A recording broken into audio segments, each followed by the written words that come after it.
خير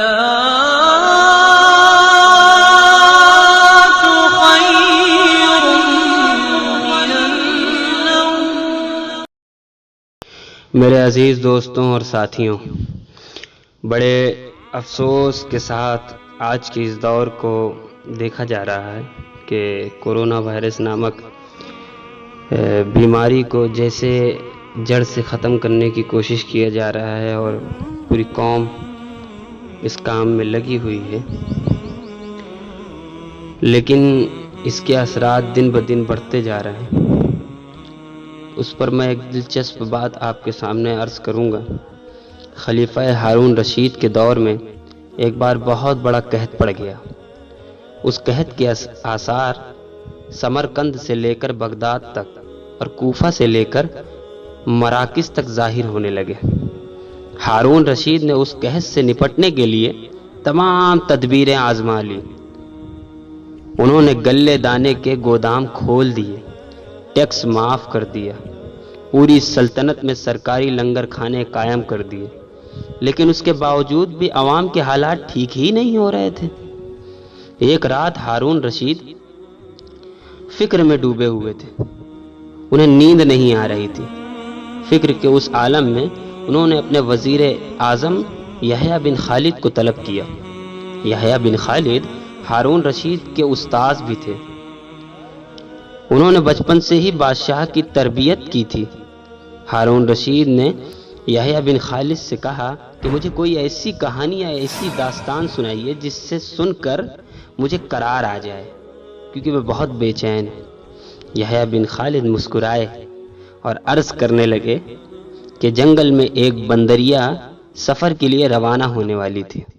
اس کا ایک بچہ بھی تھا، وہ بچے کو ساتھ نہیں لے جانا چاہتی تھی، چنانچہ وہ شیر کے پاس آئی اور اس سے عرض کی کہ جناب، آپ تو جنگل کے بادشاہ ہیں، میں سفر پر روانہ ہونے والی ہوں، میری خواہش ہے کہ آپ میرے بچے کی حفاظت اپنے ذمے لے لیں۔ شیر نے حامی بھر لی۔ بندریا نے بچے کو شیر کے حوالے کر دیا اور شیر نے بچے کو اپنے کندھے پر بیٹھا لیا۔ بندریا سفر پر روانہ ہو گئی۔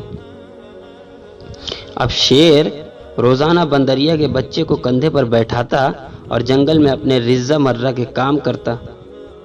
ایک دن وہ جنگل میں گھوم رہا تھا کہ اچانک آسمان میں ایک چیل نے آ کر شیر کے قریب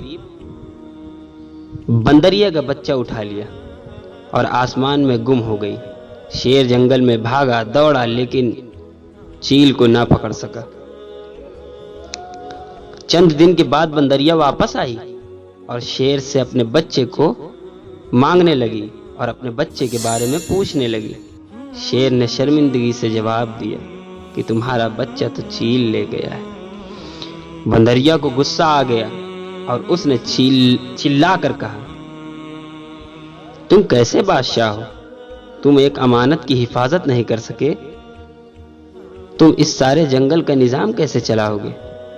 شیر نے افسوس سے سر ہلایا اور کہا کہ میں زمین کا بادشاہ ہوں، اگر زمین سے کوئی آفت تمہارے بچے کی طرف بڑھتی تو میں اسے روک لیتا، لیکن یہ آفت آسمان سے اتری تھی اور آسمان کی آفت صرف آسمان والا ہی روک سکتا ہے۔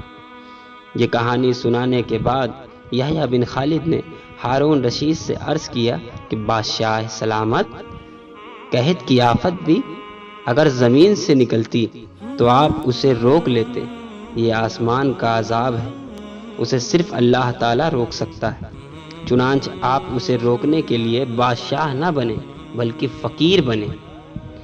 بادشاہ بن کے اگر روکنے کی کوشش کریں گے تو لہٰذا یہ نہیں رکے گی، لیکن آپ اگر فقیر بن کر اللہ کی بارگاہ میں گڑ گڑائیں گے، علیزہ پیش کریں گے، استغفار پڑھیں گے تو ضرور یہ مصیبت ٹل جائے گی۔ میرے دوستوں، اس سے کیا پتہ چلا؟